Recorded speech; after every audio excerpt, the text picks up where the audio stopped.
Pemirsa, aksi demonstrasi yang melibatkan ratusan mahasiswa dari berbagai kampus di Gorontalo berakhir ricuh. Unjuk rasa awalnya berjalan damai dan berubah menjadi bentrok antara mahasiswa dan polisi.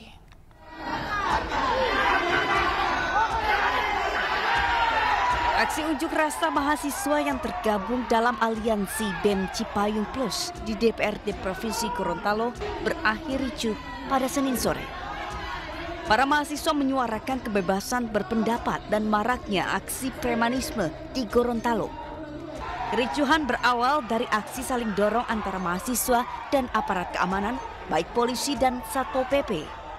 Massa semakin ricuh saat anggota Satpol PP berusaha untuk memadamkan api, namun mengenai wajah salah satu pendemo. Massa aksi pun melempari gedung dan aparat pengamanan dengan batu. Kericuhan pun berhasil diredam aparat keamanan dibantu massa aksi lainnya. Dari kota Gorontalo, Nur Faizi, Lahasan iNews melaporkan. Seorang pemuda dibekuk polisi karena diduga akan melakukan penyerangan di Makassar, Sulawesi Selatan. Polisi menemukan busur panah dan parang yang dibawa pelaku dan dua temannya yang berhasil kabur. Jarang. Busurmu ini, busurmu. Busurmu dia, busurmu. Mana paramu tadi? Mana paramu? Mana paramu? Paramu mana? Nunggu, Pak. Mana paramu? FR 17 tahun tidak berkutik saat dibekuk polisi di Jalan Adiaksa Baru, Kecamatan Panakukang, Makassar, Sulawesi Selatan. FR diduga akan melakukan penyerangan dengan busur panah. Pasalnya, polisi menemukan busur panah dan parang saat berpatroli untuk pengamanan wilayah. Menurut polisi, saat terjaring patroli, FR tengah bersama dua temannya yang membawa parang namun berhasil kabur. Saat diperiksa, FR bukan merupakan warga Panakukang. Hasil interogasi diketahui bahwa sekiranya tidak ditemukan oleh anggota opsional, maka mungkin terjadi penyerangan untuk di wilayah khususnya di jalan sekitaran Adiaksa. Ada satu anak panah busur berikut dengan sebuah ketapel. Maraknya teror busur panah di wilayah Makassar membuat Kapolrestabes Makassar memperlakukan undang-undang darurat dengan ancaman hukuman 10 tahun penjara. Aparat juga diminta bertindak tegas hingga tembak di tempat terhadap para pelaku yang mengancam keselamatan warga. Dari Makassar, Sulawesi Selatan, Muhammad Nurbone, iNews melaporkan. Pemirsa, seorang konten kreator di Jember, Jawa Timur ditangkap setelah membuat konten yang menistakan agama. Ia ditangkap di Pulau Bali setelah dilaporkan ormas keagamaan. Rahasia lagi, banyak orang yang sangat meyakini bahwa Nabi Muhammad sesungguhnya hanyalah tokoh. Inilah konten yang dibuat Donald Ignatius dan berisi pendapatnya soal Nabi Muhammad. Pernyataan konten kreator asal Jember ini viral dan meresahkan karena menyebut Nabi Muhammad merupakan tokoh fiktif.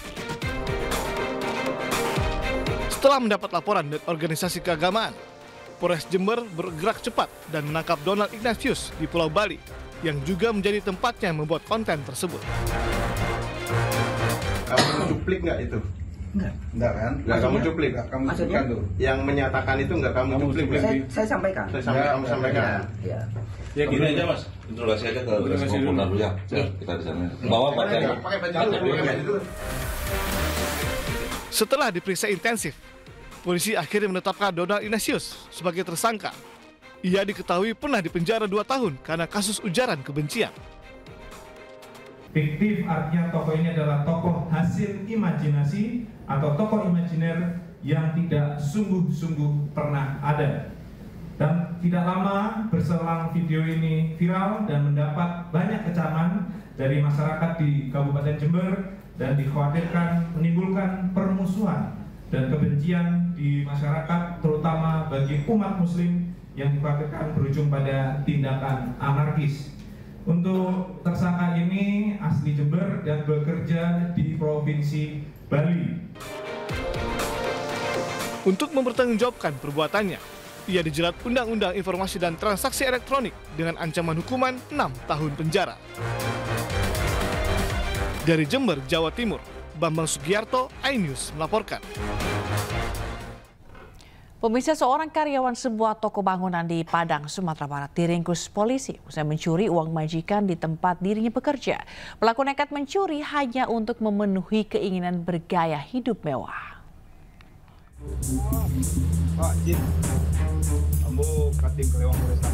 Tim Klewang Satreskrim Polresta Padang mengamankan seorang karyawan toko bangunan usai diduga mencuri uang majikannya di tempat dirinya bekerja.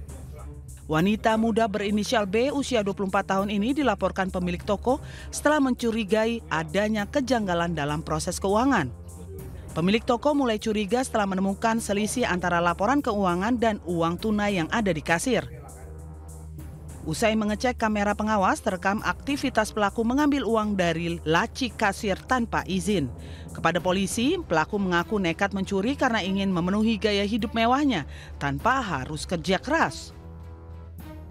Jadi si karyawan tersebut cewek atau perempuan yang telah melakukan aksi pencuriannya yang terekam CCTV yang sudah sekian kali, belasan kali yang bersangkutan untuk mencuri uang di kasir.